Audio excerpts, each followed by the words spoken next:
People forget the history of the Washington Commanders at this point. They were the football team. They were the Redskins. People forget the rich history that Washington has when we talk about the NFL and football.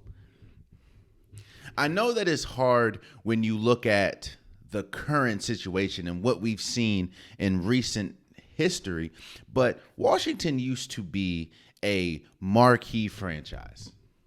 Washington used to be one of the most feared franchises in football. They had a history of dominance. They had a rich culture, let's say that. But like I just said, decisions in the present can have a drastic impact on the future, whether good or bad. When Washington got new ownership, when Washington had new GMs, and some of the current situations or current decisions that they made drastically impacted the next 10, 15 years from the franchise. So when you look up people that are born in the 2000s or people that are born in the 2010s only look at that Washington team and think, oh, there's no way that this team had a rich history, which is false. But there's no resemblance of that rich history because of the decisions that were made as soon as the new regime came in. Well, Washington's at a point now where they have a new owner. Got out Dan Snyder, have a new owner. And the decisions that they make right now are imperative. This is the Washington is in such a fragile state right now, but not in a bad way, I'll say. You have a new owner. You have, going into next season, you have some of the most cap space, so you can make free agent moves. You can make trades with that cap space, and you have the number 2 overall pick. It is very rare that a team with this much cap space and this much, let's say, hope for next season has the number 2 overall pick in a quarterback-rich draft, because we know the importance of a quarterback to a football team, especially a football team that is very weak at that area, let's say. I started this episode off with that because Washington hired Dan Campbell as their new head coach. And when you I feel how I feel. Let me first say that. Let me first get that out the way before we continue. I'm not wish-washy in how I feel about this. And I'll explain, obviously, in a second why I feel what I feel. I understand why Washington was the last team to hire a coach. There was about 6 or 7 openings, and Washington was the last team. I understand why. Some of their candidates that they hoped to have gotten was playing in the playoffs and deep into the playoffs. And a lot of other really, really good candidates were snatched up by other teams very early in the find a coach process, let's say. So I get why it took Washington so long. I mean, you were trying to get Ben Johnson from the Lions. He decided to stay. You were trying to get McDonald, the defensive coordinator, or the former now defensive coordinator for the Baltimore Ravens, who were playing. Both the Lions and the Baltimore Ravens were playing in the divisional or conference championships. Both of them unfortunately lost. McDonald went to the Seahawks, which is crazy because Mike McDonald's wife used to be a former Washington cheerleader. I think she was born in Washington. Like, it's felt like they wanted to stay in Baltimore. I mean, in the Washington, Maryland area. But I digress. So you go with Dan Campbell. Oh, not Dan Campbell. I'm sorry. You go with Dan Quinn. Let me first say that Dan Quinn is not a bad coach. I hear a lot of people upset with this move, and I am not the happiest with this move. I'm not going to lie. But Dan Quinn is not a bad coach. Dan Quinn, we know, I mean, any single time you talk about Dan Quinn, you either talk about one or two things. You talk about his impact on the Legion of Boom, obviously, which is one of the best defensive groups in NFL history for the Seattle Seahawks. They went to 2 Super Bowls, won one. Or they talk about 28-3. He was the head coach of the Atlanta Falcons that had Matt Ryan, who was the MVP that year. They went to the Super Bowl, played the New England Patriots and Tom Brady, had a 28-3 lead, essentially blew the lead and lost the Super Bowl. Dan Quinn has proven to be a good coach. I'm not going to sit here and say that Dan Quinn is a bad coach. So in that sense, I am happy that Washington got a proven coach. I'll say that. Also, I do want to preface this by saying that it's very hard for me to not talk in a biased way, seeing as though I'm from the DMV area, born and raised in the DMV area. I mean, I was pretty much raised about 15 minutes from FedEx Field. So I'm a Washington fan because of that. Yes. So it is very hard for me to not put my biases in this conversation. So like I was saying, I'm glad that Washington got a coach that has been proven.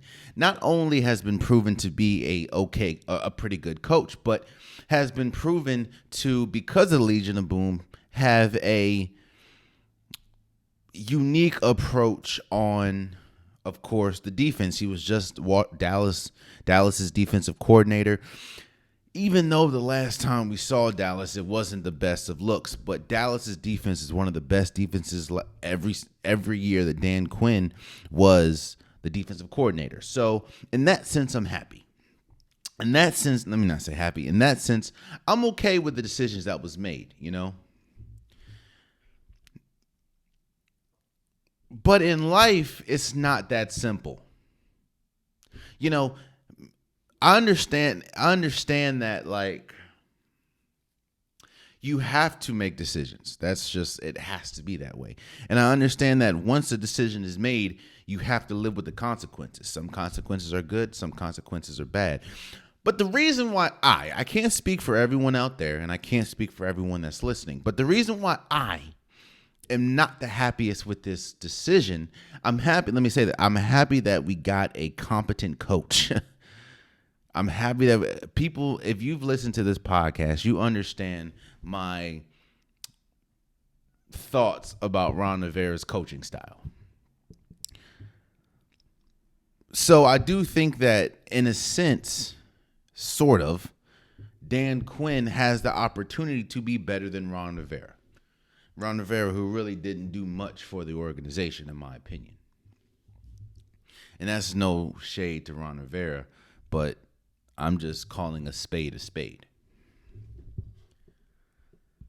But when you make, and it goes back to my original point, when you make decisions, especially when you're going into a new regime, it's important that you have all the facts, and it's important that you make the right decision. Now, obviously, we can't tell into the future. You know, obviously, we don't know if this is going to be the right decision or not. But what I can tell you, and what we can see, is the choices that are in the present. And that is my biggest issue with Dan Quinn. I apologize. That's my biggest issue with Dan Quinn getting the job as the Washington head coach, because of the choices that were available and that are currently still available.